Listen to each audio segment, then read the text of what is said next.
Good morning मेरे प्यारे बच्चों। चलिए आज मैं आपको पढ़ाने वाला हूँ। क्या पढ़ाने वाला हूँ? आपसे बोलो। हाँ, तो आज आप पढ़ेंगे हमारे साथ प्रीपोजिशन। ठीक, प्रीपोजिशन में तमाम चीजें आती हैं, जैसे इन भी आता है, आन भी आता है, पान भी आता है, टू भी आता है, फ्रॉम भी आता है। लेकिन लेकिन लेकिन आज सबको नहीं पढ़ना है, केवल एक को पढ़ना है। और एक यहाँ पे दिख रहा है, क्या लिखा हुआ है? आप लोग बता सकते हैं बीथ मीन्स क्या होता है? ना जी, साथ तो होता ही है। आप साथ बोल रहे हैं, साथ होता है, लेकिन आज यह साथ आपका नहीं देगा। आपका बीथ माने साथ साथ नहीं देगा। तो बीथ माने एक्चुअली में यहां पे क्या होगा ये समझते हैं। यहां पर बीथ माने अभी लास्ट में आप लोग खुद बताओगे क्या होगा, मैं नहीं बताता, इसको रहस्य में रहने देते हैं। क्लियर? Yes sir. चलिए, यह क्या लिखा हुआ है? भाई सही से बोलो, क्या लिखा है? आइज मीन्स क्या होता है? आइज मीन्स, अब यहाँ पे देखिए क्या लिखा हुआ है? नोज मीन्स, यहाँ पे देखिए क्या लिखा हुआ है? माउथ मीन्स, मुंह का मतलब खाने वाला मुंह। इधर देखिए क्या लिखा हुआ है? माई ईयर्स मीन्स, यही कान ना? ये क्या लिखा हुआ है? टीथ मीन्स, जिससे हम भोजन चबाते हैं ना। आजकल तो एप्पल का मैटर है, एप्पल खाते हैं ना। आप लोग भी एप्पल खाते हैं? चलिए अब पहले सेंटेंस को देखते हैं जिसको हमें समझना है। तो क्या लिखा हुआ पहला सेंटेंस पढ़ के सुनाइए। हाँ, यहाँ पर देखिए क्या लिखा हुआ है? बीथ। अब यहाँ से अर्थ आप स्वयं बताएंगे, क्योंकि आप ही को पढ़ना है, आप ही को जिंदगी में आगे बढ़ना है। ठीक है? आई माने मैं, आई माने मैं, सी माने देखता हूँ, सी माने देखता हूँ, आई माने मैं, सी माने देखता हूँ। ध्यान से देखना, किससे देखता हूं। अब यहाँ पर बीथ का अर्थ बताइए। माई आईज, मैं अपनी आंखों से देखता हूं। इस बीथ का अर्थ क्या हुआ? बीथ का अर्थ क्या हुआ? से। क्या साथ हुआ? ना, यहाँ साथ नहीं हुआ, यहाँ पर बीथ का अर्थ हुआ से। तो आप देखिए, आई माने मैं, सी माने देखता हूं, बीथ माई आईज। हम लोग किससे देखते हैं? अपनी आंख से देखते हैं। अब ये आंख से देखते तो हैं, लेकिन यहाँ पे लॉजिक क्या है, क्या कारण है? यहाँ पर बीथ माने से होगा, साथ नहीं होगा। अब इसको समझते हैं, ध्यान से समझिए। जो लोग कंपटीशन की तैयारी करते हैं वे लोग ऐसे ऐसे जगह गच्चा खा जाते हैं, वो लोग ध्यान ही नहीं देते कि ऐसी चीजों को भी समझ के रखा जाए। तो मैं लाल, आप लोग अगर देख रहे हो तो ध्यान से इस चीज को समझना, आपके जीवन में बड़ा काम आने वाला है। चलिए इसके पीछे लॉजिक समझते हैं, से का अर्थ क्यों निकलता है। जब यहाँ पे भाव को समझिए, जब कोई काम किसी वस्तु की मदद से की जाती है, जब भी कोई काम, जैसे आई सी विथ माई आईज, मैं अपनी आंख से देखता हूं, यानी आंख का मदद ले रहा हूं किसी चीज को देखने में। तो ऐसी स्थिति में विथ का अर्थ क्या हुआ? से। आई सी विथ माई आईज, मैं अपनी आंखों से क्या कर रहा हूं? देखने का काम कर रहा हूं। तो ऐसी स्थिति में से की अंग्रेजी यानी विथ लगाते हैं। यहां पे अगर फ्रॉम लगा दिए तो गया, फ्रॉम लगा दिए तो गया। फ्रॉम माने भी होता से, लेकिन यहां पर बीथ ही लगेगा, क्योंकि यह जुड़ करके चलता है। अब यह वाक्य हो गया। अब दूसरा वाक्य भी देखिए, इस वाक्य को पढ़ के सुनाइए। आपकी एनर्जी डाउन हो रही है। I hear with my years.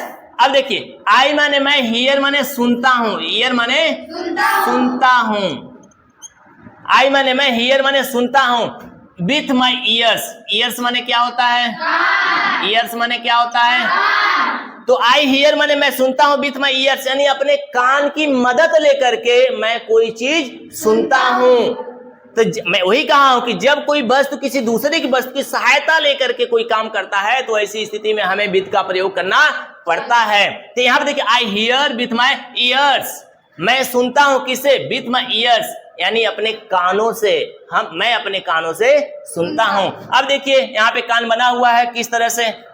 My years बना हुआ है। तो यह किस लिए बनाया गया? कि आप देखकर समझ सको कि मैं जब भी कोई काम इसकी मदद से, कान की मदद से हम कुछ भी सुनते हैं, तो वहां पर से की अंग्रेजी विथ ही लगेगी, फ्रॉम या ऐसा कोई चीज बाई वगैरह नहीं लगना है।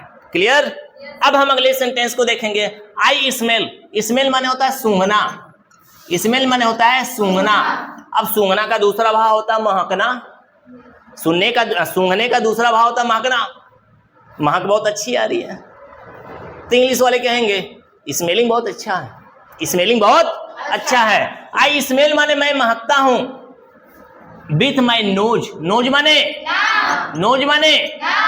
तो मैं अपनी नाक से महकता हूं। कोई भी सुगंध वगैरह आती है तो किससे, नाक से ही अंदर जाती है ना। अब यहाँ पे से की अंग्रेजी क्या हो गई, यानी विथ माने क्या हुआ, से। आई स्मेल माने मैं महकता हूं, विथ माई नोज माने अपनी नाक से, तो विथ का अर्थ क्या हुआ, से। और विथ सब जगह से ही आएगा जितना भी मैं आपको समझा रहा हूं, ठीक।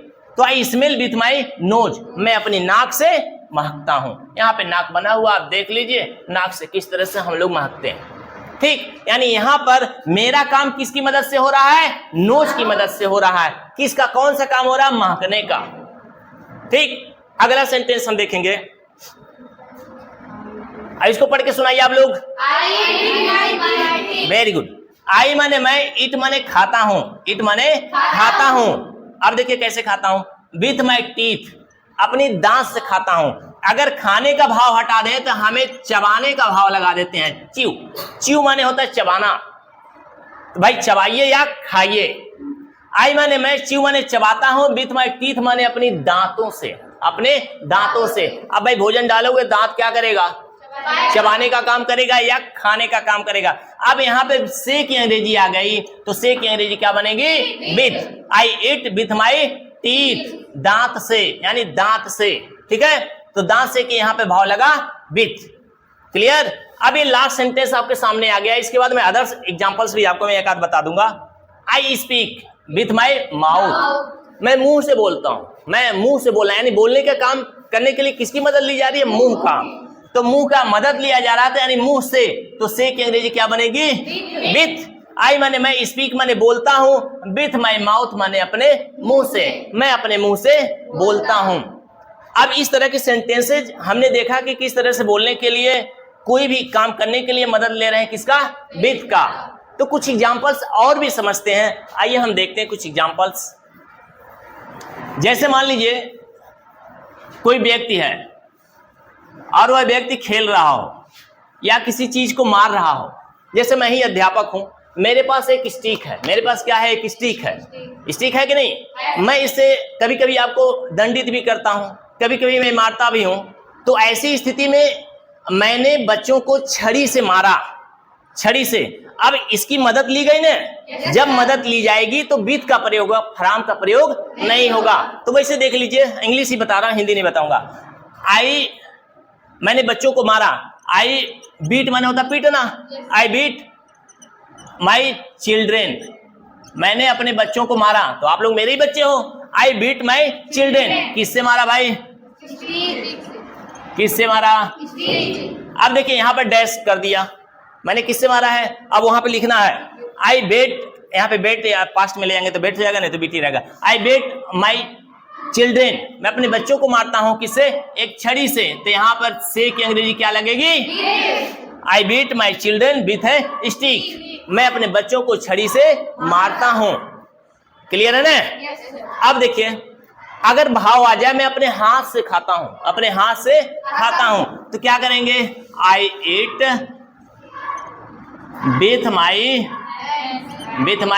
हैंड। अब देखिए यहां पर क्या हो गया, इसका अर्थ से, इसका अर्थ क्या होगा, से। आई ईट विथ माई हैंड, मैं अपने हाथ से खाता हूं।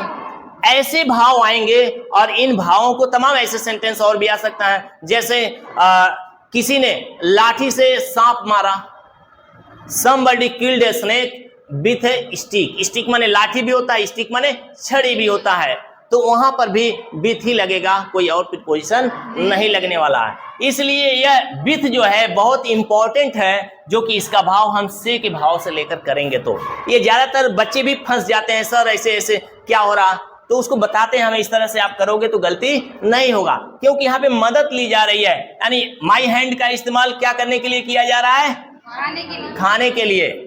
तो इस तरह से यहाँ पे से की अंग्रेजी बनेगी और से के लिए हम क्या इस्तेमाल करेंगे, विथ। और इस तरह से छोटा सा कंसेप्ट था, मैंने शायद आपको समझाने में मतलब अच्छे से समझाया, आपको समझ में आई। ठीक है, तो इस तरह से आज की क्लास यहीं पे समाप्त करते हैं, फिर मिलते हैं आपसे नेक्स्ट वीडियो में, तब तक के लिए बाय बाय।